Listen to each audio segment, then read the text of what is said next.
Alright guys, sa mapagpalang araw sa inyong lahat, may reaction video po tayo ngayon dito kay Rob Trip.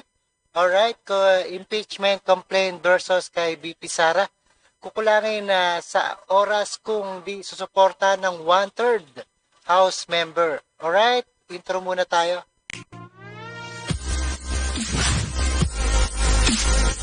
Alright, isang mapagpalang araw, 11:36 a.m., 12/8/2024, Sunday, dito sa ating PH time. Impeachment complaint. Naniniwala ang ilang kongresista na kukulangin sa oras na hindi suportahan ng 1/3 House member ng impeachment complaint laban kay Vice President Sara Duterte. Sa kasalukuyan nangangalap ng pirma. Sa kanilang mga kasamahan ang ilang mga kabayang black lawmaker upang may diretso sa Senado at mapatalsik sa pwesto ang pangalawang Pangulo. Ayan, kung matutupad yan. Alright, panoorin po natin. Maaaring kulangin ng oras kung dadaan pa sa House Committee on Justice ang impeachment complaints na inihain sa Kamara laban kay Vice President Sara Duterte. Ito ang paniniwala ng dalawang kongresista ng tanungin kaugnay ng issue. Kung hindi i-endorso ng hindi bababa sa 1/3 ng House members o 103 na kongresista ang impeachment complaint. Ayan ang dalawang nag-aakusa. Para maidiretso na sa Senado ang reklamo, kinakailangan pa itong dinggin sa House panel na mahaba-habang proseso. Kung walang referral by one-third vote, parang medyo ipit talaga sa panahon. Kung dadaan pa sa Committee on Justice. So medyo mahaba-haba talaga ang proseso if it goes through the Committee on Justice route. Yung sa substance kasi, we will be requiring the respondent to file an answer, and it's a 10-day period that is going to be given to them. So that alone is gonna eat up a lot of days. Baka kung mag-take tayo ng normal route, meaning magkakaroon ng hearing sa Committee on Justice for a period of 60 days at the minimum and may be extended, no, on the decision of the committee membership. Ayan, mukhang malabo yan At 1/3 ng House member.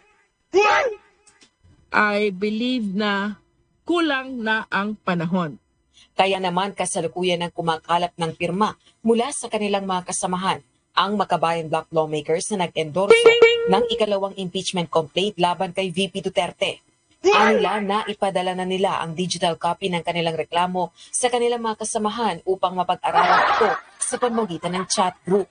Target nilang makakuha ng 106 na pirma mula sa kapulungan para sa resolution of impeachment na kanilang... Ayan, pag ginawa yan, magkakagulo talaga.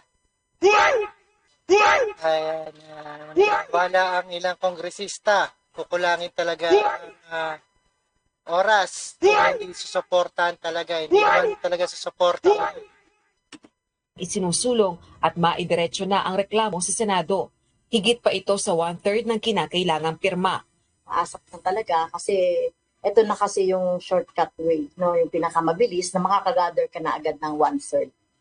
So, we're giving... Sino kaya nag-uutos sa kanila, no? Namang si Tambalutos yan.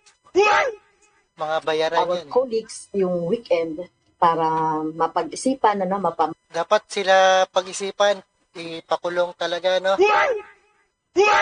Ayan, mga NPA. basa yung buong complaint at kung sakaling gusto nila magpirma doon sa endorsement, mahal namin yan by Monday. In short, pumirma na sila para nang sa ganon, maipasa na natin ito sa Senado at mapag-usapan na ito. Very simple lang, 1 gram, 3 acts. Kayang-kayang i-digest kahit ng mga simpleng mamamayan itong usapin na ito. Parang ang dali lang, no? Sabihin, pero malabo yan. Ayon kay House Secretary General Reginald Velasco, may posibilidad na ihain ang ikatlong impeachment complaint laban kay VP Duterte sa susunod na linggo. Ito anya ang hinihintay nila bago i-refer ng sabay-sabay ang mga reklamo sa tanggapan ni Speaker Martin Romualdez. Mayroong 10 session days ang liderato ng Kamara upang i-include ito sa order of business at 3 araw para ma-refer sa House Committee on Justice. Alright guys, ay napakinggan at napanood po natin ang ating reaction video dito kay Rob Trip. And impeachment complaint, malabong ipasayan at kukulangin ng panahon. Ayan, kung di masuporta ng 1/3 House member. Alright, maraming salamat. And don't forget to subscribe, Rob Trip. Thank you so much sa inyong lahat. See us again sa ating the next one. Alright, and peace out.